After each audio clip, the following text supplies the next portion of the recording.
Hey guys, Final Cut Pro for the iPad has a new update. We have now version 2.1. If you come here to the App Store and you actually click here on more, you can always see what is new from the latest version. And if you click here on what's new, you can even see the version history. So you can check out every version and what they added to this version. So in this video today, we will talk about version 2.1 and all the features, what they added to Final Cut Pro for the iPad and how they work in the app. The very first time after you install this and you open Final Cut Pro, you also will see a welcome screen. And if you click here what's new, you will actually come and will be redirected to this website, which is called Final Cut Pro User Guide for the iPad. And then in here you will see Final Cut Pro for iPad version 2.1. And this just gives you a bit more details, a bit more text, what they actually did. So before we start, hey and welcome to my channel. I'm Daniel here. It's all about DaVinci Resolve on the iPad and Final Cut Pro on the iPad. And I'm not sure if you know that, but MotionVFX, the plugin company that creates those amazing visual effects plugins for DaVinci Resolve and Final Cut Pro for the desktop. I know it doesn't make sense to plug them here in this video because currently we are still limited because Final Cut Pro at the moment doesn't have third-party plugin support. But if you use DaVinci Resolve, either on the desktop or on the iPad, or if you use Final Cut Pro on the desktop, then it's maybe interesting that they have currently like a huge sale from the 4th of November until 4th of December. They have the so-called Black Weeks with 30% off for all the DaVinci Resolve stuff. So definitely check out the links in the description. And the reason why I say that, because I was actually hoping with this update that we can get now third-party plugin support. Because when Apple Final Cut Pro launched over a year ago, they actually said on their website that we will have MotionVFX plugins and third-party plugins. They even mentioned MotionVFX on their website, but still today we don't have this support. So hey Apple, what are you guys doing? I hope this comes soon. And then why do I say that here? So if you buy something for Final Cut Pro, that obviously will also work here on the iPad in the future. So yeah, Black Weeks up to 30% off. Definitely check out the website. There's a link here in the description and use the code BW30 on checkout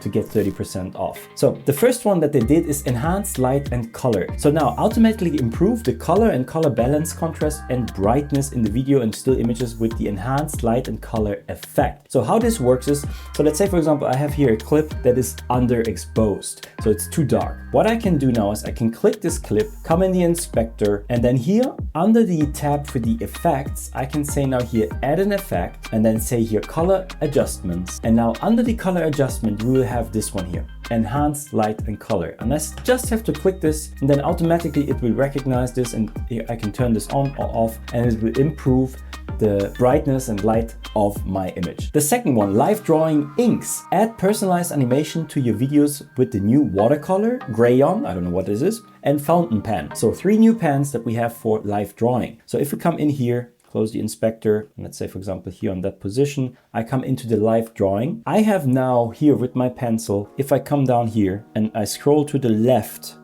I have 3 new pencils. I have this one here. I guess that is the Graycon. Then we have this pen and we have I think this is the watercolor. So these are the 3 new pens that you can use in live drawing. They also animate, which is super cool. So if I come back in here and I hit play, you see I created the animation with these new pens. Resizable picture-in-picture view. What they added here is if you have the viewer here, you can always come here to the 3 dots, click this one and say picture-in-picture mode. With that, you have more real estate for all of your media, and then you can just simply drag this around.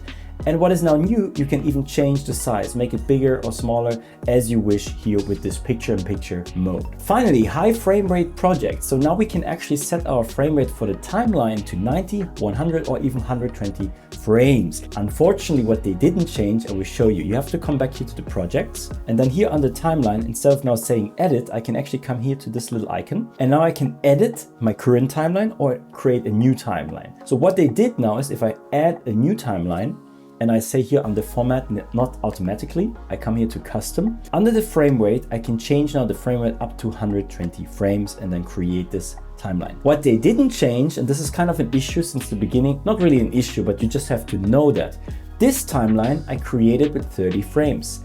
I cannot change this timeline afterwards. So if I come in here, timeline settings, and then here frame rate, it even says you can't change the frame rate of the timeline after you created it. So with this update, I was actually hoping that now we can change that, because most other programs you can change the frame rate later. But here you have to be aware before you start your timeline or create a complete new timeline, copy everything over to that one. Level and crosshairs frame and balance the composition of your video with the level and crosshairs in the pro camera mode. So what this one is, let's come back in here to this video.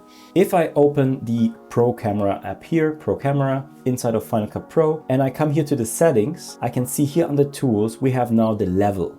And the level, you maybe noticed already from the iPhone camera, I can hold this, and now I see this one left to right, and I see this dot here. So if I come to this position, oh yeah, perfect.